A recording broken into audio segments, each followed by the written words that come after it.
नौकरी से रिटायर हुआ हूँ, जिंदगी से नहीं। यह क्या जी, ठीक से नाश्ता तो करते जाइए। आपके मनपसंद मेथी के पराठे बनाए थे आज। आपको तो काम के आगे खाने की भी सुध नहीं रहती।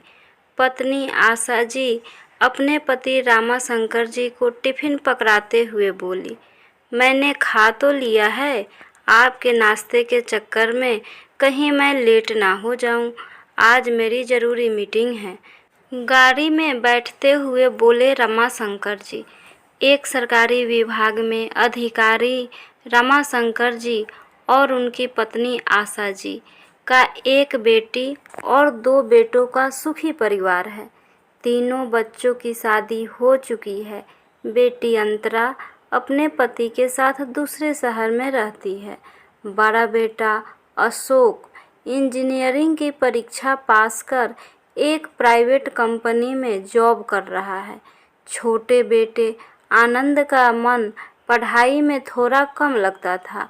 उसका बिजनेस की तरफ रुझान देख रमाशंकर जी ने उसके लिए दवाइयों की एजेंसी लेकर उसे मेडिकल स्टोर खुलवा दिया था।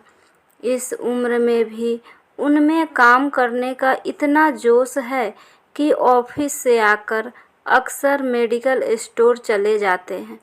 पैसे का हिसाब किताब वहीं रखते थे। आज बहुत थक गया हूँ, अच्छी सी चाय पिला दीजिए आशा जी। कितनी बार आपसे कहा है, इतनी मेहनत ना किया कीजिए। अब तो हमारे बेटे भी कमा रहे हैं। भगवान की दया से किसी चीज़ की कमी नहीं है। फिर भी आप रात दिन खुद को काम में झोंके रहते हैं। चाय का कप पकड़ाते हुए बोली आशा जी। बहुएं तो आपकी भी आ गई है, फिर क्यों आप रात दिन रसोई में घुसी रहती हैं? उन्हें छेड़ते हुए बोले रमाशंकर जी। वैसे आप ठीक ही कह रही हैं अशोक की माँ। अशोक तो शुरू से जिम्मेदार था। बेटी का बाप बनने के बाद तो आनंद भी जिम्मेदार बन गया है। मेडिकल स्टोर अच्छी तरह से संभाल लेता है। दोनों बहुएं भी हमारी कितनी इज्जत करती है। सोच रहा हूँ सब कुछ बच्चों के नाम करके बाकी की ज़िंदगी चैन से गुजारे। कभी कभी लगता है दुनिया भर की जिम्मेदारियां निभाते निभाते शायद आपके साथ अन्याय करता रहा। बस कुछ दिन और रुक जाइए आशा जी। मेरे रिटायरमेंट में बस 6 महीने बचे हैं। फिर सारा समय आपके साथ ही बिताऊंगा। अरे नहीं जी, बस आप और बच्चे हमेशा स्वस्थ और खुश रहें, मुझे और क्या चाहिए। रमाशंकर जी ने पत्नी से किया हुआ वादा निभाया। रिटायर होते ही तीर्थ यात्रा का प्रोग्राम बना लिया। घर की जिम्मेदारी बेटों और बहुओं को सौंप दोनों निकल पड़े। काफ़ी समय बाद पति के साथ समय बिता रही आशा जी बहुत खुश थी। लौटते में बेटी अंतरा से भी मिलते आए। करीब 1.5 महीने बाद घूमकर दोनों वापस आए तो बहुत कुछ बदला हुआ था। अजीब सी चुप्पी थी घर में। सुबह चाय के साथ अखबार पढ़ने की आदत थी।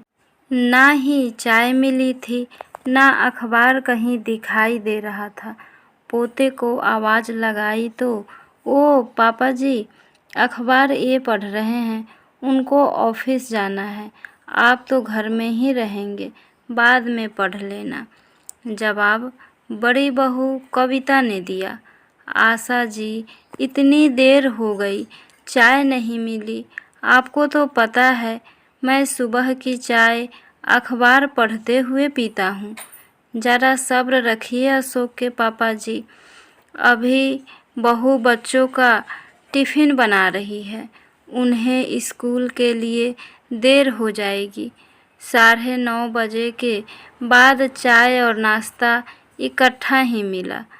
आप भी ना अशोक के पापा जी बच्चों की तरह रूठ जाते हैं। मैं गई थी आपके लिए चाय बनाने, फिर बहू ने कहा, वो बच्चों के लिए टिफ़िन बना रही है, चाय बाद में बना लेना।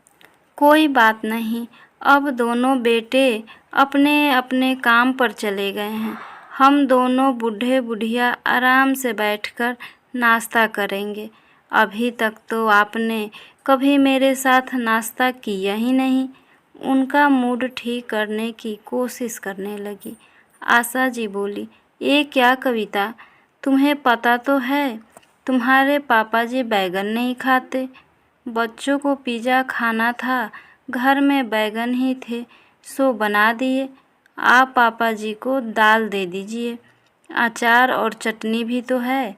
छोटी बहू अंजलि बोली, जब तक पूरी थाली भरी ना हो, खाना न खाने वाले दाल से कैसे खा पाएंगे। बहू का मुंह देखते रह गई आशा जी।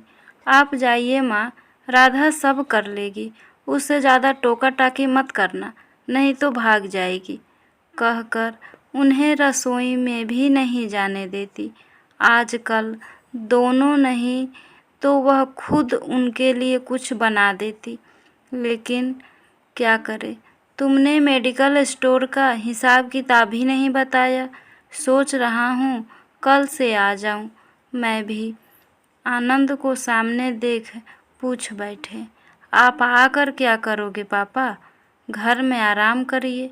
वैसे भी मैंने आपकी जगह एक कैशियर रख लिया है। खाना खाते हुए लापरवाही से बोला आनंद। 2 दिन से आशा जी की तबीयत ठीक नहीं थी। दोपहर के खाने में भिंडी और राजमा देख रामाशंकर जी से रहा नहीं गया। तुम्हें पता नहीं है बहू, तुम्हारी सास की तबीयत ठीक नहीं है, राजमा कैसे खा पाएंगी? कुछ हल्का बना देती। हमें और भी काम है पापा जी, आज वैसे भी घर में कोई सब्जी नहीं थी। आप तो दिन भर घर में रहते हैं, कम से कम सब्जी ही ले आया करिए। बड़ी बहू कविता से उन्हें ऐसी बदतमीजी की उम्मीद नहीं थी। पहली बार किसी ने इस तरह उनसे बात की थी। लग रहा था जैसे बात बात पर उन्हें यह एहसास कराया जाता है कि अब तुम रिटायर हो गए हो, घर वालों के लिए तुम एक फालतू इंसान हो। घर की सत्ता अब बदल चुकी है, न टाइम से चाय मिलती है न नाश्ता, यहाँ तक कि अखबार भी तुरा मुरा आधे पेज गायब ऐसी हालत में मिलता है। दोपहर में आराम करने चले तो टीवी की तेज आवाज़ कान में पड़ी। इतनी तेज आवाज़ में कोई टीवी देखता है क्या? थोड़ी आवाज़ कम करो, बच्चों से कहने गए तो पापा जी बच्चे स्कूल से आकर थोड़ी देर टीवी नहीं देखेंगे क्या? आपका क्या है, दिन भर आराम ही करना है, ऊपर वाले कमरे में जाकर लेट जाइए। छोटी बहू अंजलि ने आंखें दिखाते हुए बोली। बहू, ऊपर वाला कमरा वह तो उन्होंने घर के नौकरों के लिए बनवाया था। आखिर ऐसे कब तक अपना और अपनी पत्नी का अपमान बर्दाश्त करते रहेंगे? रात भर सोचते रहें। सुबह उठे, नहा धोकर आशा जी से बोले, कुछ काम से जा रहा हूँ, शाम तक आऊँगा। तैयार होकर निकल गए। कई दिन तक यही चलता रहा। सुबह जाते, शाम को आते। कुछ दिन बाद शाम को लौटे तो सारा परिवार खाने की टेबल पर उनका इंतज़ार कर रहा था। इससे पहले कि उनमें से कोई कुछ पूछ पाता, वह बोले, अच्छा हुआ तुम सब एक साथ यहाँ मिल गए, कुछ बताना था। मैंने एक जगह देख ली है, कल मेरे मेडिकल स्टोर का उद्घाटन है। लेकिन पापा, अब आपको काम करने की क्या ज़रूरत है? अब आप आराम से घर में रहिए। अशोक की बात पूरी भी नहीं हो पाई थी कि आनंद, पापा जी, इससे तो हमारे पहले वाले स्टोर सेल पर बहुत असर पड़ेगा। उसकी सेल तो पहले ही बहुत डाउन चल रही है। हमारे नहीं, तुम्हारे। वह तो तुम्हारा स्टोर है, और मेरी वजह से क्यों? मैंने तुम्हारी वाली किसी भी कंपनी की एजेंसी नहीं ली है, और वैसे भी कोई भी काम अपनी मेहनत की वजह से चलता है, नौकरों के भरोसे नहीं। पहले मैं देखता था तो तुम थोड़ा बहुत ध्यान देते थे, अब तो तुम नौकरों के भरोसे छोड़कर दोस्तों के साथ घूमते रहते हो। और जहाँ तक रही नया स्टोर खोलने की बात, तो तुम लोगों ने मुझे इसके लिए मजबूर किया है। रोज़ तुम और तुम्हारी पत्नियाँ हमारा अपमान करते रहते हैं। रिटायर क्या हुआ, तुम लोग तो मुझे आदर सम्मान देना ही भूल गए। क्या वह सब दिखावा था, या तुम लोग अपने माता पिता का नहीं, उसके पद और प्रतिष्ठा का सम्मान करते थे? मैं नौकरी से रिटायर ज़रूर हुआ हूँ, ज़िंदगी से नहीं। मैं अभी भी बहुत कुछ कर सकता हूँ। पहले की तरह इज्जत से अपना और अपनी पत्नी का पेट भर सकता हूँ। और हाँ, मत भूलो कि यह मेरा घर है।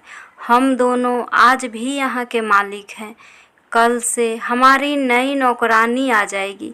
रसोई में पहले मेरा और मेरी पत्नी का खाना बनेगा, फिर तुम लोगों का। अगर कोई परेशानी हो तो ऊपर वाली रसोई में अपना इंतज़ाम कर लेना। सबको अवाक छोड़ वह कमरे की ओर बढ़ गए, अपने जीवन की नई पारी खेलने की तैयारी करने के लिए। फ्रेंड्स, आशा करती हूँ ये कहानी आपको ज़रूर पसंद आई होगी। प्लीज़ लाइक, सब्सक्राइब और शेयर करना ना भूलें। Thank you.